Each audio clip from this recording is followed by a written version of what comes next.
లేఖన భాగాలు ఇది మనకి ఈ సంవత్సరము 2021వ సంవత్సరంలో 52 ఆదివారాలు దేవుడు మనకి ఇచ్చాడు.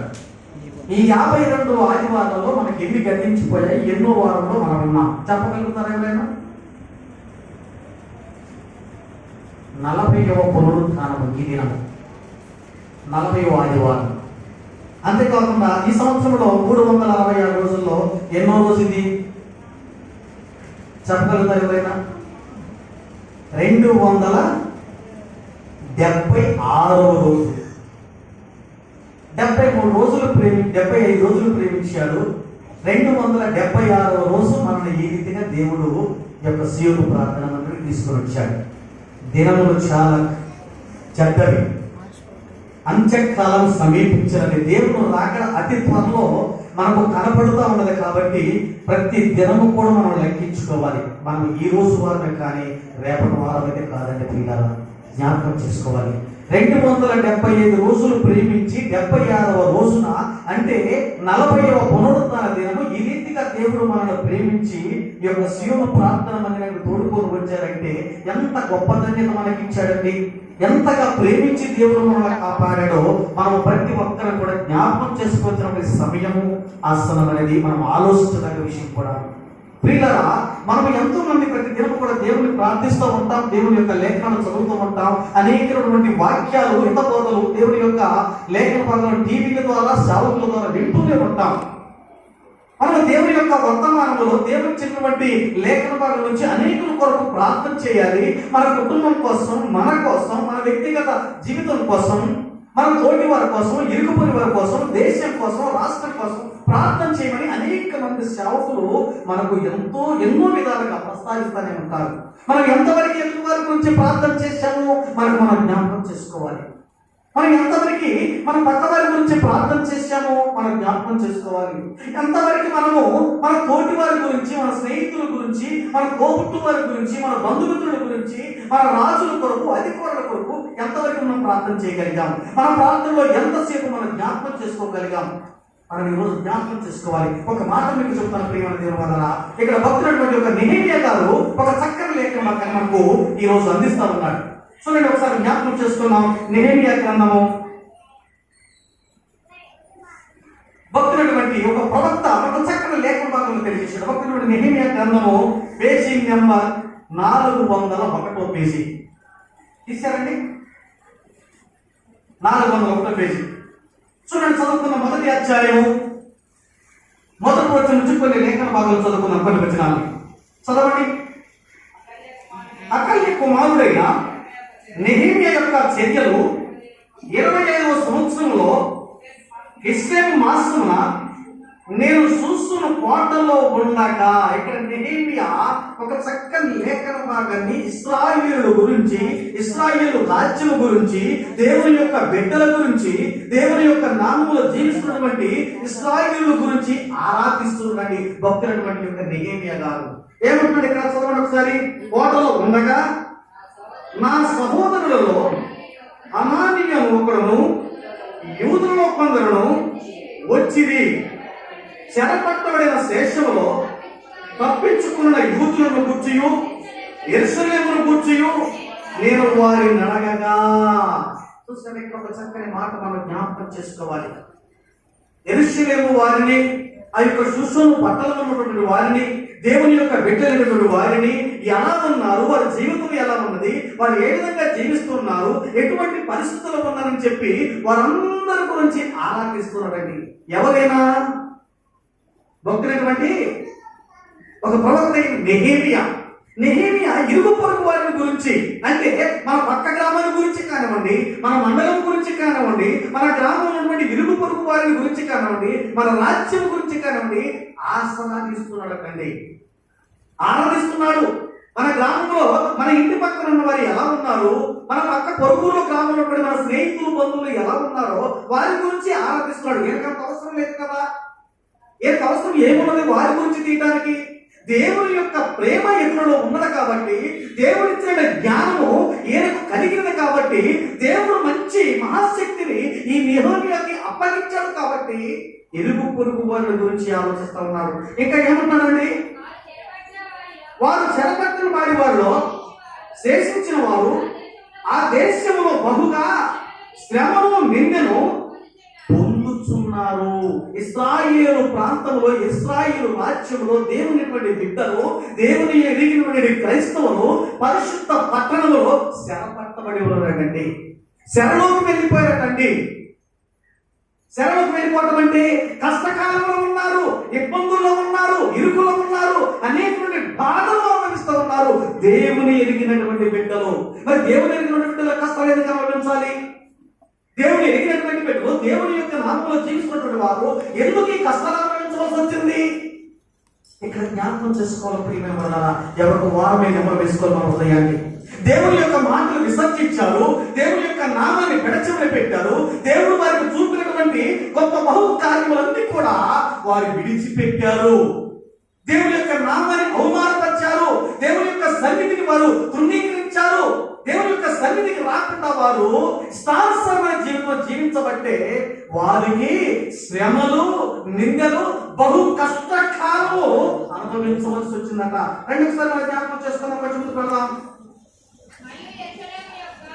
యెరూషలేము యొక్క ప్రాకారము పడదోయబడినది, దాని గుమ్మమును అగ్ని చేత కాల్చబడినవని నాతో చెప్పింది. చూశారండి, ఇశ్రాయేలు పట్టణం అంతా కూడా గోడలన్నీ కూడా ప్రకారాలు తుడిచివేయబడ్డాయట, గోడలన్నీ కాల్చివేయబడ్డాయట. ఇశ్రాయేలు ప్రాంతంలో దేవుని ఎరిగినటువంటి మహాపట్టణము, దేవుని యొక్క కృప చేత వర్ధిల్లుతున్నటువంటి పట్టణము. ఆ పట్టణంలో దేవుని యొక్క బిడ్డలు దేవుని యొక్క మాటను విసర్జించారు కాబట్టి దేవుని యొక్క కోపోద్రేకము ఆ యొక్క పట్టణము పైన, పట్టణంలో ఉన్నటువంటి ప్రజల పైన పడి ఉన్నదట. అనేకటువంటి రాజులు ఆ యొక్క ప్రాంతం మీదకు వచ్చి దండెత్తి ఆ గోడల కోలబట్టి ఆ యొక్క ప్రాంతంలో ఉన్నటువంటి సరిహద్దులన్నీ కూడా కాల్చి పుట్టిపాలు చేశారట. భక్తులటువంటి యొక్క నెహెమ్యా గారు ఈ మాట విండి గుండెలు అదిరిపోయాయండి, గుండెలు పగిలిపోయేలా ఏడ్చని చెప్పి ఇక్కడ లేఖన భాగంలో మనకి తెలియజేస్తూ ఉన్నాడండి. ఎదుటి వారి ఇంట్లో ఎవరికైనా ఆపద వచ్చిందంటే ఎంతవరకు మనం ప్రార్థన చేస్తామండి, ఎంతవరకు మనం జ్ఞాపకం చేసుకుంటామండి? అయ్యో అని చెప్పి అంటామే కానీ వారి గురించి ప్రార్థన చేశామా?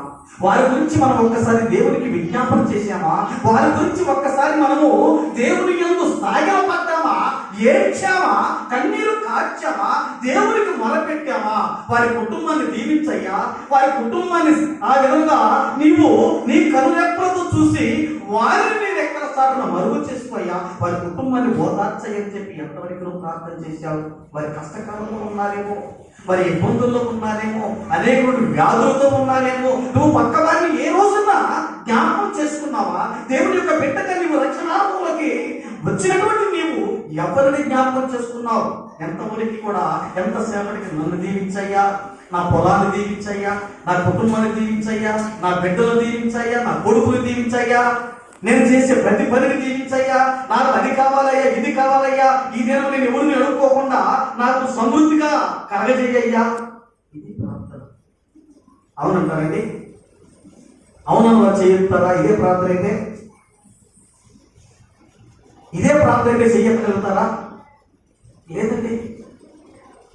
దేవుని యొక్క బిడ్డలు ఈ రీతిగానే నేర్చుకున్నారు ప్రియమైన వాళ్ళరా.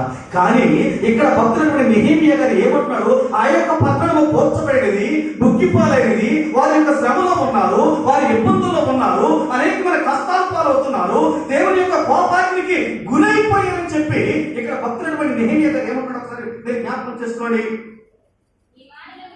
4వ వచనంలో, ఈ మాటలు విన్నప్పుడు నేను కూర్చుండి ఏడ్చి కొన్ని దినములు దుఃఖముతో ఉపవాసం ఉండి ఆకాశమందరి దేవుని ఎదుట విజ్ఞాపన చేసి తిని. ఎవరైనా చేస్తారండి? మన పొరుగు వారు ఎవరైనా చచ్చిపోతే ఆ పోతే పోయిన వారికి మనకి, ఎవరికైనా హాని జరిగిందంటే వారికి జరిగితే నాకేంటి, వారికి ఈరోజు తిండి లేక ఎంతో ఇబ్బంది పడుతున్నట్టు వాళ్ళకి లేకపోతే నాకేంటి, ఎవరైనా ఆపదలో ఉన్నారు అంటే వారికుంటే నాకేంటి, వాళ్ళకుంటే ఆపద నాకు అవసరం లేదు కదా, దేవుడు నన్ను మంచిగా చూస్తున్నాడు కదా అని నువ్వు అనుకుంటున్నావేమో. ఇది చాలా పొరపాటు దేవుని వల్ల. అనేకమైన సందర్భాల్లో దేవుని యొక్క సేవకులు మనకు తెలియజేశారు, నిన్ను వారి నీ పొరుగు వారిని ప్రేమించు, నీ పొరుగు వారిని ప్రేమించమని చెప్పి పరిశుద్ధ గ్రంథంలో వ్రాయబడి ఉన్నది. రెండవ ఆజ్ఞ ఇది. మొదట నీ పూర్ణ హృదయముతోని, పూర్ణ ఆత్మతోని, పూర్ణ మనసుతోని దేవుని సేవించాలి. రెండవది ఆజ్ఞ, దేవుడిచ్చిన ఆజ్ఞ ఇది. నిన్ను వలే నీ పొరుగు వారిని ప్రేమించాలి. ఎంతవరకు మనం ప్రేమించగలుగుతా ఉన్నాం? ఎంతవరకు మనం ఆదరించగలుగుతా ఉన్నాం? ఎంతవరకు మనము పొరుగు వారి గురించి ప్రార్థన చేయగలుగుతున్నాం? మన సేవకుల గురించి కానివ్వండి, సేవకుల కుటుంబాల గురించి కానివ్వండి, సంఘముల గురించి కానివ్వండి, సంఘంలో ఉన్నటువంటి ఆర్థిక సమస్యల గురించి కానివ్వండి, ఇబ్బందుల గురించి కానివ్వండి, ఈ సన్నిధికి ప్రార్థనకు రాలేని వారి గురించి కానివ్వండి, ఎవరైనా జ్ఞాపకం చేసుకుంటున్నారో ప్రార్థనలో? మీ ఆత్మ సాక్షిగా ఎవరిని పరిగణిస్తున్న ప్రియమైన దేవుడు వల్ల ఎవరైనా జ్ఞాపకం చేసుకుంటున్నారా? చేయరు. అది మన పని కాదు, మనకు అవసరం లేదు. కానీ ఇక్కడ నెహెమ్యా ఏమంటారు తెలుసా?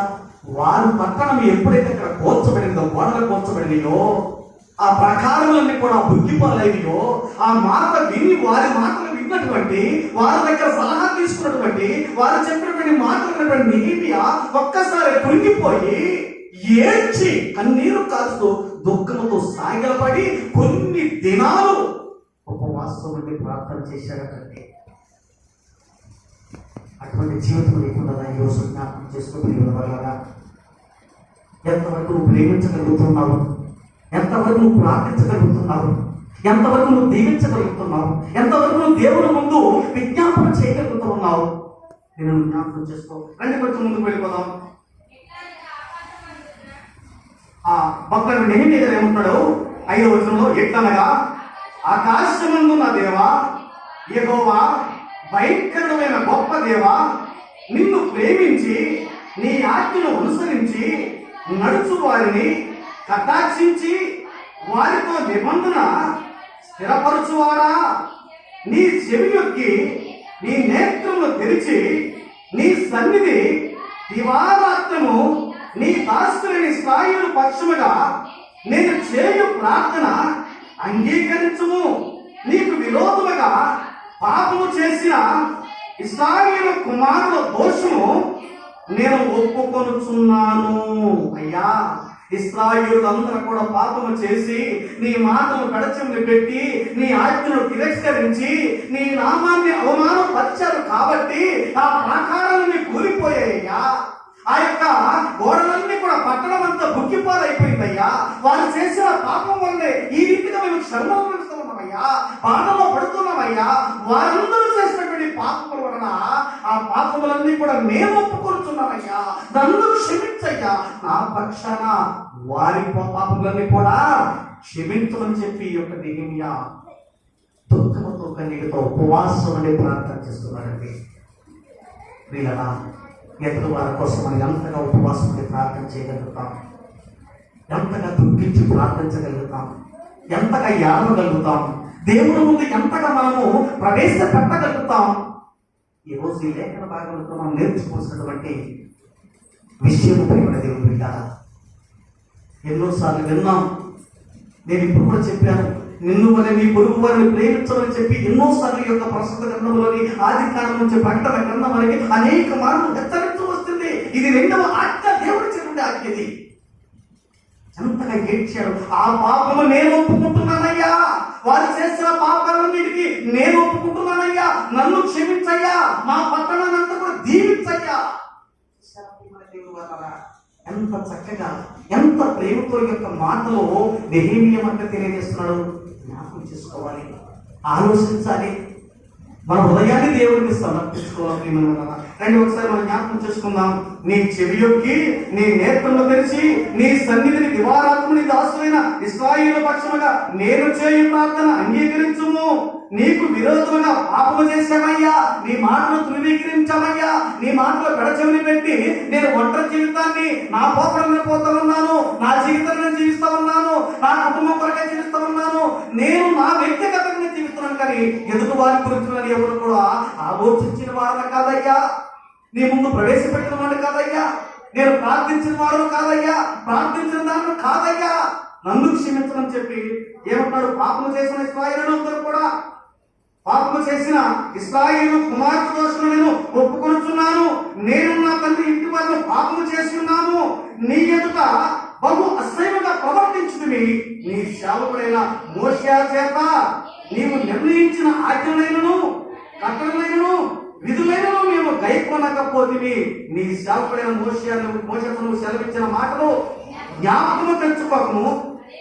అదేనగా మీరు అపరాధం చేసిన ఎడల జనములోనికి మిమ్మును చెదరగొట్టుదును. దేవుడి చెదరగొట్టడానికి సిద్ధంగా ఉన్నాడు. చెదరగొట్టడానికి నువ్వు సిద్ధపడుతూ ఉన్నావా? అనేకమైనటువంటి జనంలో కూడి అనేకుల కొరకు ప్రార్థన చేయడానికి నువ్వు సిద్ధంగా ఉన్నావా? నిన్ను జ్ఞాపకం చేసుకోవాలి. ఈ రోజు నీ హృదయ పరిశీలన చేసుకోవాలి. ప్రేమ దేవుడు రండి ఒకసారి మనం జ్ఞాపకం చేసుకున్నాం. మొదటి సమూయేలు గ్రంథము